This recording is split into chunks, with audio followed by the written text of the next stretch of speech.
Season number 5 is well underway, and the CTU Lions have turned into a powerhouse on offense. David Potter is off to the best start I've ever seen for a quarterback in this series, and it looks like coming off of that injury, he is fine. That torn pectoral has recovered very, very nicely. I mean, he just has gone through the first 5 teams of the season, and it's really shown on the box score, and around the country, people are starting to take notice, even the NFL. But I think the biggest surprise of the season is true freshman edge rusher Garrett Ward. He has been amazing coming around the edge, including that strip sack versus Air Force. Ryan Gray picked it up for the scoop and score. But Potter has been the leader on offense, and now we have possibly the future leader on defense in Ward. But Smoke Wyatt's still doing Smoke Wyatt things on defense also. But our offense is really outshining our defense so far. But I think both sides have really been impressive, and it showed. Versus number 1 Army, we upset them. Once again beating Army for the second time in this series.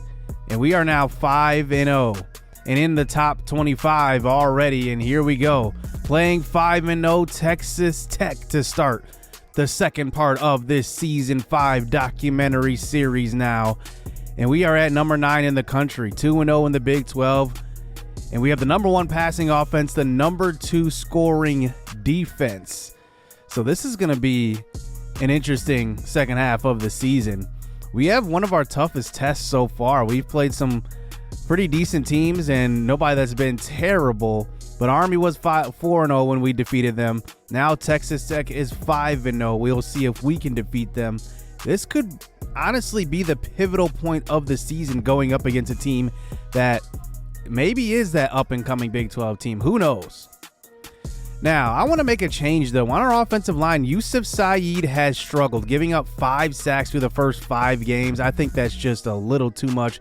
So we will put in Victor Rivero, who is a true freshman offensive lineman. I want to see what he can do in that starting spot already. And really, I think what we need to do is make tweaks. I didn't think going into the season we had to make major changes. I think it was just minor tweaks, and I think it's worked so far. Garrett Ward has 7 sacks. Keaton DeAndre has 4 sacks. David Potter has 15 touchdowns. Only 1 interception. I mean, the guy takes care of the football also. Livenhauser has maybe taken a step back, but in favor of our passing offense, I think it's definitely warranted, to be honest with you. But how about our receiving core? Flint Steele, Darren Baker, and Xavier Roberts, all starting off very, very strong in the first half of this season. And then there's Juan Macklin, who is still a formidable number 4. So here we go. The second part of the season 5 documentary gets underway. We face Texas Tech for a tough road game, 5-0 versus 5-0. Here is David Potter, one of his first passes of the game. Moving in the pocket, he throws downfield. He's going to find Flint Steele. He needed the protection, and there is the freshman Rivero. Look at what he's doing at right guard, and he protected us that time for the first down. Here's Potter in the pocket, throwing to the end zone into triple coverage. That one is almost intercepted and knocked down.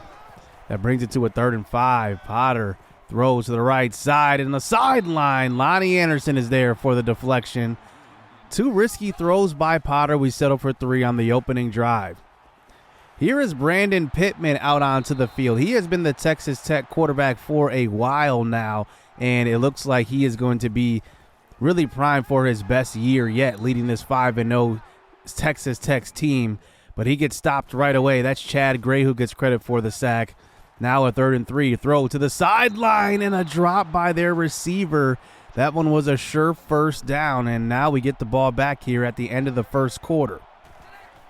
Actually, 3 minutes to go now. Here is David Potter throwing to the sideline. There is Juan Macklin, a guy that I really like as our number 4 and our eventual probably starter at number 1 when it's all said and done. He is just a sophomore. Now here is David Potter now moving the chains at about the 50. Here's a handoff to Clayton Garrett, one of our athletic tight ends. He's going to get tackled in the backfield for a loss of 3 yards on that jet sweep. Texas Tech sends the pressure. Here's a quick throw across the middle. There is Juan Macklin, needed 14. He only got 12 on that one. And we do actually punt that one away. Usually our coach likes to go for it on those 4th and shorts, but that time he did not. Brandon Pittman back out onto the field, trying to do something with this Texas Tech Red Raiders offense. And here he runs an option, keeps it. He picks up the first down and a little bit more across the 50 to about the 40. Now at about the 39 maybe. Here is a play action fake. He runs, and that one will be another gain of 6 as Texas Tech is moving the ball on this drive. Now they're inside the 15, throw to the flats this time, and that is going to be a nice tackle by J.D. Lenz, preventing the first down. On a 4th and 4, they decide to kick the field goal. Texas Tech gets the ball back here in the second quarter. Here's a nice deflection by Claude Wynn. Now, Claude Wynn was a very good impact freshman a year ago, and you can see right there his coverage skills have improved. Joshua Livenhauser now back on offense, getting the 8-yard counter play on that one. It's a first down. Potter hurries it up to the line, a quick throw, and that's Flint Steele who runs over a linebacker, and it's a gain of 13. Flint Steele leads our team in receiving yards to start this season. Here's a handoff now. Livenhauser, he can't find the room. It's only a gain of maybe a half yard. 3rd and 2. Potter throws into traffic. This one's caught by Xavier Roberts, who has really improved his hands from a year ago. We already know he is athletic. He can definitely be elusive. Here's a throw to the end zone. It's Lawrence Young for the touchdown. The starting cornerback gets it at receiver. That's one thing I love about this team. You can put anybody anywhere. And with that pass, David Potter is the all-time career touchdown record holder for quarterbacks, 63. So here's Brandon Pittman now, back out onto the field before halftime. That one's almost an interception. Whitley Crew. And they throw up the seam incomplete, and they end up settling for 3. But this field goal is wide to the left. So now it's still 10-3 right before halftime. And here's David Potter now trying to get some points on the board. Here's a screen pass. Livenhauser somehow breaks through the scrum, and he picks up a gain of 16 yards. Now close to the 50. Potter in the pocket, under pressure, throws on the sideline, and that one is going to be caught by Clayton Garrett. 23 yards, and now we're inside the red zone. 36 seconds ago, a short pass to the right side. Goes for 14, though, and it's Stan McDaniels now getting involved. 1st and 10 now. Potter throws to the end zone, and this one is caught for the touchdown. Flint Steele has it. And we take the commanding 17-3 lead going into halftime. Way to keep your feet in bounds right there by Flint Steele. And now we're into the second half. More defense. This time it's Trey Holly, the outside linebacker, true freshman, taking over for Josh Ramsey at linebacker, who was a walk-on a year ago. But Holly provides something different that maybe, the freshman did not provide last year. Now a 3rd and 1. Here is a bubble screen, and this one's picked off. It's J.D. Lenz. He takes it all the way. It's a touchdown. Our cornerback core is so talented with J.D. Lenz, Lawrence Young, who we just saw catch a touchdown pass on offense, and now Lenz catches a pass and goes the other way for a touchdown. It's 24-3. Don't forget about James Wilkins as well. Here's a throw across the middle, though. Brandon Pittman trying to bring his team back late. And that's a good throw to a wide open man. Pittman now running the option. He keeps it, and that's a touchdown. He gets in, but still down by a couple of scores. They will need a stop and a touchdown. They at least get the stop. 24-10. Here's a throw to the right side. Finding their tight end is Lamar Williams for a gain of 31 yards. Now here is Pittman now throwing to the right side. This one is caught. They needed 3 scores. They got 2, and now there's under 3 minutes to go. We end up settling for 3 points on that next drive, putting it to a 2-score game. Now they're at their own 20. Got to go 80 yards to score here. Here's a quick throw, and that one is a stop by Smoke Wyatt on a 4th down. We end up holding on to win this game 27-17. We improve to 6-0, 3-0 in the Big 12 Conference, and we are off to an excellent start here in this season. This was the one game I was circling on the calendar because I knew Texas Tech could have a good start to the season. They start 5-0. With a win today, they would have been ranked for sure. They were getting votes, but they did not get it here, and they will be 5-1. They are on the other side of the division. Now, the other division did have Oakland College going to the conference championship last year. We'll see who makes it this year. We could face this team again if we make it to the conference championship. So now we are one of 3 teams undefeated in the top 10 now. We defeated Army, we jumped them, and now we defeated Texas Tech, who was one of the other undefeated teams in the NCAA. Now we have Penn State, who is up there in the top 2. And then the former national champion in Arkansas, they are number 15 in the country. They are 5-2. I was interested to see how they would bounce back from that national championship, but they already have 2 losses.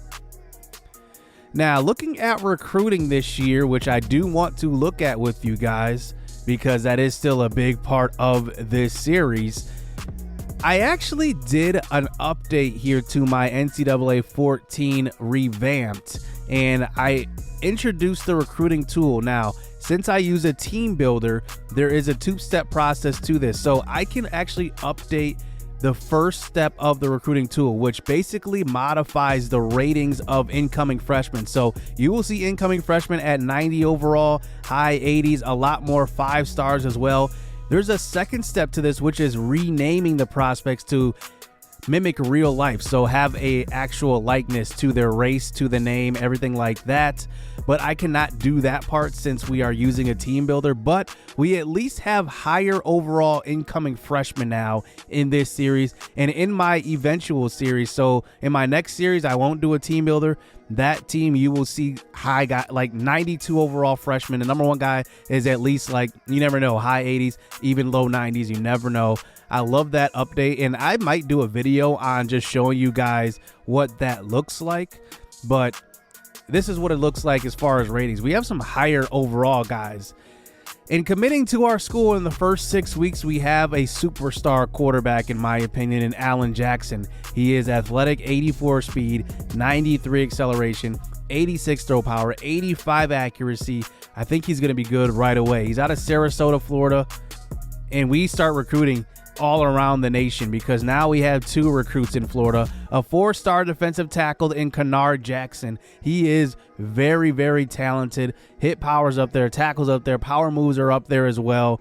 And the block shedding and play recognition are also high. I think we got a bright future. Next is athlete Justin Barnes, who commits to our school. Now, he is an athlete, but he is not playing quarterback. I think he is more of a receiver, but his route running is actually very, very low at 56, but he's got good speed. His spectacular catch is 89, catching traffic is 83. He's got good hands, but I just think he needs maybe a year to improve that route running. At 56, you're not going to get open with that unless you're just running streaks. Who knows? And then the last recruit we have had so far is Chad Bates. 90 speed, 93 acceleration. He could also be a quarterback, but with Alan Jackson committing, I like Alan Jackson's upside more. He's a better thrower of the football. So we will see where he fits in eventually in this program. So next we go up against 3-3 West Virginia. Now, West Virginia has been known in this series to have a superstar running back in Kevin Presley. He has won at least one award every single year he's been at West Virginia. He just graduated, so now they will have to move on with a new era at running back. But we remember him from our freshman year. He ran for like 2,200 yards. You can just see it right there, 2234 as a true freshman.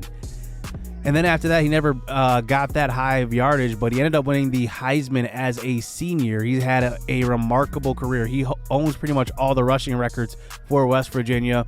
And now it's the Tyler Cade era in West Virginia. So here we go. Let's see if we can go 7-0 to start this season, facing West Virginia, a team that's actually very, very good every year. Maybe this year they're slipping a little bit in a little bit of a rebuild without Kevin Presley. Here is one of the first plays of the game. That is Julian Hines. He loses 4. That's Claude Wynn. We saw him last episode making plays, and in the first game as well. 3rd and 14. There he is again. Claude Wynn, the sophomore, with his second tackle for loss in the first series. If Claude Wynn can put it all together, Smoke Wyatt's already a superstar. Garrett Ward is turning into one. I mean, everybody is now starting to blossom in this program. Here we go on our first possession on offense. Joshua Livenhauser was off to a slower start this year, picks up the first down on that carry. 3rd and inches. Here's a quick throw, and this is Juan Macklin for a gain of 18. And it's a first down. We're inside of field goal range. Inside the 10 now. We spread them out wide, 5 wide. Here's a quick throw across the middle, and it's a short pass to Juan. Only goes for a gain of 1. We settle for 3 on that drive. Now we're into the second quarter. Here is a handoff to Livenhauser. He picks up a gain of 11. And now that brings us to another 3rd and short at the 40. Another draw play. This time it's going to be Livenhauser for a gain of 2. But he is going to be shaken up on this play. He actually hurt his shoulder, and that will sideline him for almost the remainder of this game. So here is David Potter now with a screen pass out to Jamal Taylor, who checks in for the injured Livenhauser, and he loses one. So we actually kick a very long field goal there, and Justin Caputo is money. He makes it. So up 6-0 here, and here is West Virginia. They still are a decent football team. You can't take them lightly. That's a nice throw right there. Running an option, pitching it out to left side, breaking a tackle off of Claude Wynn, and that one will be Phillip Harris for a gain of 7. Their backup running back. More option this time. A pitch play out to Julian Hines pitches it out to his running back, and that's going to be a first down. Inside the 10, more option. Hines keeps it for the touchdown. 2 yards out. And West Virginia will take the 1-point lead. Our offense has been slowed so far in the first half. We still haven't been able to get into the end zone. We'll see if we can do it on this drive. Potter throws to the right side. This is going to be caught. And look at the freshman Dan Dukes at receiver. He's one of those guys I recruited last year. He was a 4-star prospect, and he's kind of buried on the depth chart, but he's got to wait his turn. 3rd and 5 now. David Potter, he just throws this one out of the back of the end zone, and we settle for yet another field goal in this game. Julian Hines now down by 2. He throws to the right side. That's caught by Brad Young, one of his leading receivers so far this year, as they put together a 2-minute drill. Here's a throw to the sideline. J.D. Lenz almost had that one. It could have been his second pick 6 of the season. 2nd and 10 now, 30 seconds to go. Here's a throw into traffic. It somehow is caught by Young. 49 yards inside the 10. And they hurried it up to the line now. Now the clock is inside of 10 seconds. Hines throws to the corner of the end zone, and this one is caught by Jeff Davis. West Virginia puts together a great drive before the end of the half, and they strike, and they have the lead going into halftime. Down by 5 now. Can we score a touchdown in the second half? That's the real question. Here is a quick throw across the middle. David Potter finding Flint Steele for the first down. Now here is Steele on the jet sweep. He gets the carry, and it's a loss of 3 yards. Mark Smith there for his second tackle for loss. Down by 5 still. 4th and 3, 3rd and 3, and that one will be a stop in the backfield. Jamal Taylor does not have the elusiveness to avoid the tackle, and we settle for yet another field goal. 4 field goals in this game so far. West Virginia now trying to extend this lead. There is a stop in the backfield. JD Lenz is having a couple of stretch of games where he has been really, really good. Our defense is shining, though. Here's a throw, another one into traffic. And it looks like that was Claude Wynn or James Wilkins. I'm not sure which one, but I think it was Claude Wynn. He almost had the interception. Here's a throw to the sideline now as we get one last drive here to start the fourth quarter. David Potter finds Baker. He throws to the right side again. This time it's going to be caught, and that's Juan Macklin for the first down. Running the hurry-up offense. Here's a quick throw or a quick option play. This time it's Baker, and he picks up a gain of 15. He doesn't get many of those types of option runs, and it's a perfect executed play by the CTU offense. Now, here we are just outside of field goal range. Here is a screen pass, and this one is caught, but Darian Bernard loses 2. So that's going to bring in Justin Caputo for a 50-yarder, and that one is good. Caputo makes it a 1-score lead off of 5 field goals. No touchdown scored here for CTU. Here's a big-time run to the left side, and there it is. Getting on the ground, Tyler Cade looking like his former protege, and that one will be a first down as he's got to watch Presley for the last 4 years, and now here is Julian running the option inside the 5, and that's a gain of 11 for Hines. And now they're inside the 5-yard line. Here's Hines running the option. He keeps it, and he will walk in. West Virginia will take the 6-point lead here.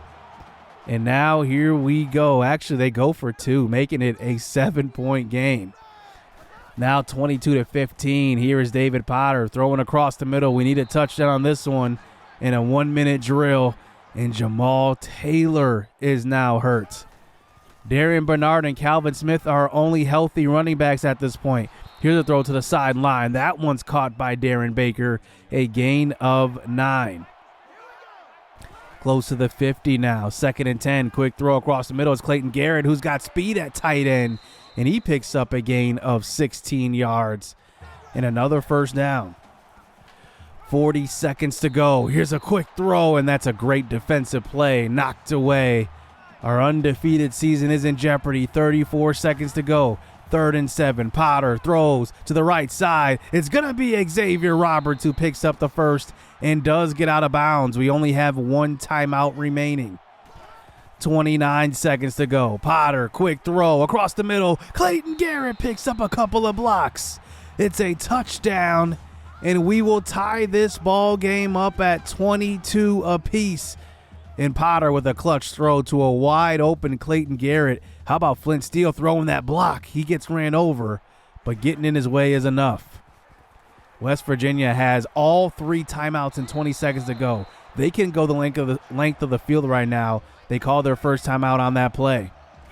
2nd and 3, 20 seconds to go. Here's a quick middle screen, and that one is another first down. They will call their second timeout. 15 seconds remaining. Here's a quick throw, and that's a big-time drop. That one would have been a first down and a lot more. As now they have 12 seconds at the snap. Hines throws up the seam. This one is caught. Troy Jones for a gain of 31.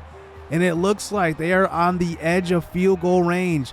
They hurried up to the line now. Still have 1 timeout remaining. They come out here with 5 wide.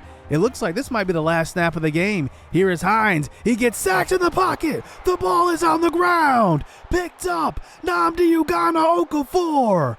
He will go for the touchdown. How about that for a walk-off ending? It is the freshman superstar Garrett Ward again. He leads the NCAA in sacks and now has 3 forced fumbles on the season. What do you know? Garrett Ward, a blossoming superstar edge rusher, comes up with the most clutch play possibly of this series. How about that ending David Potter was pretty much shut down the entire football game until that final drive. He actually went 28 of 35, but we could not get into the end zone. West Virginia's defense showed up today, but 2 touchdowns in the final, 30 seconds of the game, and it wins it. Garrett Ward is the MVP 100% of this game. 3 tackles for loss, that big strip sack leading to another touchdown on a sack. Incredible. After that game, we get a huge commitment from one of our top recruits in Tony George out of Columbine, Colorado. He is a 4-star, 6'3", 247-pound defensive end, and he's seen what Garrett Ward just did, and he wants to rush opposite of him in the future. I mean, Garrett Ward is just making waves around the NCAA as one of the best freshmen in the country, and it's showing. We end up defeating Kansas in the next game, moving on to 8-0 on the season, where David Potter threw 6 touchdowns and Garrett Ward added another sack. We then win our 8th game of the season, defeating Oklahoma State. And this was a double-digit victory as well. Bernard gets into the end zone. Livenhauser looks like his shoulder is okay. He scores twice in this game. Darren Baker goes over 100 yards, as well as Flint Steele. And our offense continues to put up points. Even though we had a little bit of a down game versus West Virginia, we do bounce back nicely. Garrett Ward does not get a sack in this game, but the rest of our defense does show up. And then we go on to defeat Baylor in a double-digit victory as well, where David Potter throws for 3 touchdowns and their quarterback threw for 4 interceptions in this game. Baylor is 4-6 on the season. They're not a very good team. James Wilkins adds 2 interceptions in this game, and Lawrence Young and Claude Wynn both get an interception as well. But a very, very good victory right there. That one gives us our 10th win of the season, actually. My counting has been a little off lately, and just looking at the stats, 28 touchdowns, 3 interceptions here for David Potter. I mean, just an excellent, excellent game that we've seen from him the last couple of games, and the season that he's had is just remarkable. It's just so efficient too, 71% completion percentage. I mean, that is unheard of. Garrett Ward has 9 sacks on the season, which lands him at 2nd right now in the NCAA. We'll see if he can close out the season strong in the final 2 games as we play a couple of good opponents. First is TCU, but we'll see if Garrett Ward can catch the sack leader. And now, why'd I say TCU? I meant Kansas State there. And we are 10-0 going into this game. Hopefully we will get our 11th win of the year. And we have some surprising news. David Potter has entered the Heisman conversation. It's pretty rare that a pocket passer will enter the Heisman conversation, especially in NCAA Football 14. Usually it's the dual threat quarterbacks that are on the Heisman list, never the pocket passer. So this is very, very interesting. If we can keep winning and David Potter keeps putting up numbers, he might be into something here. So let's get into some quick highlights here of the final 2 games of the season. Can CTU now, as the number 2 team in the country, close out this season for the 2nd time being undefeated in a row? But David Potter getting hit hard in the early parts of this game, and we get blanked in the first quarter. On to the second quarter. Here's a quick throw across the middle, and that one is picked off. Kansas State will go the other way. More defense coming from the Big 12. I guess that's just the calling card this year. Not prolific offenses, but it's the good defenses. And David Potter turns it over for only his 4th interception of the season. Now here's Kansas State on offense, trying to scramble, but the defense is there. That's Garrett Ward for his 10th sack of the year. How about the freshman? I mean, he is just unblockable. Look how quickly he shed that block. And now 3rd and long. Here's a throw down the sideline. Incomplete. CTU's defense is just elite. We put on 3 points on the board before halftime, but here's Kansas State trying to come back here. Here's a throw to the sideline. That is John Wiggins for a gain of 13 yards as they get it inside the 10 before halftime. 24 seconds to go. In the pocket, no pressure at all. Here's a scramble to the right and then breaking a tackle from Garrett Ward, and it will be a first down and goal to go. 5 seconds remaining. They choose not to run one last play. They kicked the field goal from the 2 versus the number 2 team. I definitely would have went for that play. So now in the second half, the first play is going to be a big time play for a touchdown. That is going to be Xavier Roberts who scores on that one. It's an excellent throw by Potter, and maybe our offense gets going in the second half. Here is Potter now throwing to the left side. That one is picked off. The second interception of the game right here, only his 5th of the season. And David Potter showing that he has a little human side of him. He has been invincible so far this season, but now these defenses may be starting to get to him a little bit. Here's a throw across the middle. That one's deflected by Ryan Gray. And now with a minute to go, Kansas State with one last shot here. Throwing, and that one is picked off. It's Matt Patterson, our 4th string cornerback. It's a touchdown. Another pick 6 for the CTU Lions. That one puts this one out of reach. A defensive game here at home versus Kansas State. A very good Kansas State team. And we will go 11-0 with a big victory here at home. They get one garbage time touchdown, bringing it to 17-10. But CTU holds on for one more victory, and all we need is one more to close out the regular season undefeated. But what a great game here by Kansas State. I got to give it up to them. I mean, every team has given us their best effort on defense, but it's just like certain plays. We are just there. I think that's the difference between championship teams and non-championship teams. The good teams will make the plays, but the championship teams will make the plays when it matters most, like that one. A pick 6 to extend the lead, and that gets us our 11th victory of the season.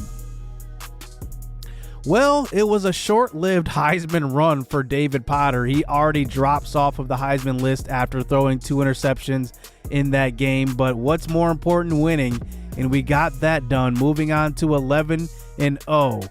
8-0 in conference. And on the other side of the conference, how about Louisiana? They went 0-3 in non-conference play, and now they have went 6-2 in conference. That is good enough for them to be on the top spot of the Division B. And just looking at why they are there, well, they defeated Texas Tech. And it wasn't just a defeat. It was 63-40. They put a number on those boys, and they end up in that number 1 spot. So now at 11-0, we will close out this season versus 2-9 Iowa State, a team that is pretty much scraping the barrel at the bottom of the NCAA. At 2-9, they just need a complete rebuild. But remember, they are head coached by our former defensive coordinator, so he knows our schemes right away, and he gets the pressure on David Potter fumbling into the end zone. In Iowa State, the head coach of this team used to be our defensive coordinator, and looks like he is looking for revenge. And Iowa State starts out this game 10-0. But here is David Potter airing this one out down the sideline. Xavier Roberts will score. It's a touchdown. Roberts is just a game changer. I mean, he can change the game on any play. And now we are down by 3 at the end of the second quarter. Here's Potter from the 1, throwing down the sideline. Another big catch, but a shoestring tackle will take down Flint Steele. That one almost went for a 99-yard score. Now Potter running the, looks like power, and this one will be a gain of 9. That wasn't even a quarterback draw. That was a straight QB power. 2nd and 1, quick throw. Juan Macklin inside the 20-yard line for a gain of 9. And now our offense is starting to roll before halftime. Handoff, Darian Bernard. He walks in. It's a touchdown, and we will take the lead after a 10-0 deficit. But how about 2-9 Iowa State even being in this game? Here they go on offense now with about a minute to go in the first half. Here's a throw to a wide open Brian Davis inside the 5, and he gets to about the 1. And it's a 1st and goal for Iowa State. Running the option, pitching out to the running back, and he gets in. Terrence Jones for the touchdown. CTU may have been sleeping on this Iowa team, and now it's a 3-point game. 13 seconds to go before halftime. We try to run the ball there, and Iowa State calls a timeout. They want one last heave at the end zone before half. Here's a throw across the middle, and it's going to be caught. Tom Alexander gets behind the CTU defense. It's a touchdown, and Iowa State has the 10-point lead going into halftime. Uh-oh, are we in trouble versus a 2-win Iowa State team? This would be the worst loss of this series. Here is Potter throw, loading up and throwing down the field. It's a touchdown. It's Xavier Roberts again, his 2nd score of the evening. 2 big-time 50-plus yard touchdowns, and Roberts just absolutely burns that corner. And now it is 24-21. Here is Potter throwing across the middle, and there's Jamal Taylor running over a linebacker for a gain of 11. Now the intensity is starting to pick up. Into the 4th quarter, Taylor, another big run, breaking a tackle, falling inside the 10, and it's a gain of 15. Now it's goal to go. Another counter play, Taylor breaking a tackle, he falls in. The monster truck gets in for the touchdown, 8 yards out, and CTU takes the late lead here in the 4th quarter. And now let's see if our defense can shut down their offense. 4 minutes to go. Here is a fake jet sweep throwing to the slot receiver, and there is a nice play. And it's going to be Matt Patterson again. I don't know if you guys remember Matt Patterson on our recruiting board a season ago, but this guy was pretty low on our board. He was an underrated 2-star prospect, and he's making plays this year. Here's a quick throw across the middle. This is going to be caught by Josh Eaton, and there is James Wilkins with the tackle, and it comes down to this. 4th and 7. Can they convert? In the pocket, throwing to the end zone, and this one deflected by J.D. Lenz. And it will hopefully seal this game up. We do need to get a couple of first downs here. Here's Potter. They send the pressure, and it's going to be a catch out of the backfield by Darian Bernard. Good heads-up play by Potter getting rid of it. More pressure. Another dump ball pass to Bernard again, and he picks up the first down. He gets pushed out of bounds. One more first down should seal up this game. Now at the 20, handoff, Taylor. He's got the space, and he gets there. I've never been more excited to beat a 2-win team, but we will do it. CTU finishes the season undefeated at 12-0. A big scare here. The alarms were going off today, and we get the big victory, and we are now 12-0. And we will face either Louisiana or Texas Tech in the conference championship. We are starting to get some major notoriety amongst high school recruits because now everybody wants to play on this high-flying team. Our linebackers have shown out. We have had the most All-Americans in the country the last couple of seasons, and we are starting to really, really attract attention. Todd Williams is a good outside linebacker. He will commit to our team. Craig Higdon, another athlete. How many athletes are we going to get? He commits. Tyler Jones, a 68 overall athlete. After unlocking him, he looks like another quarterback. 73 overall, 86 throw power, 72 accuracy.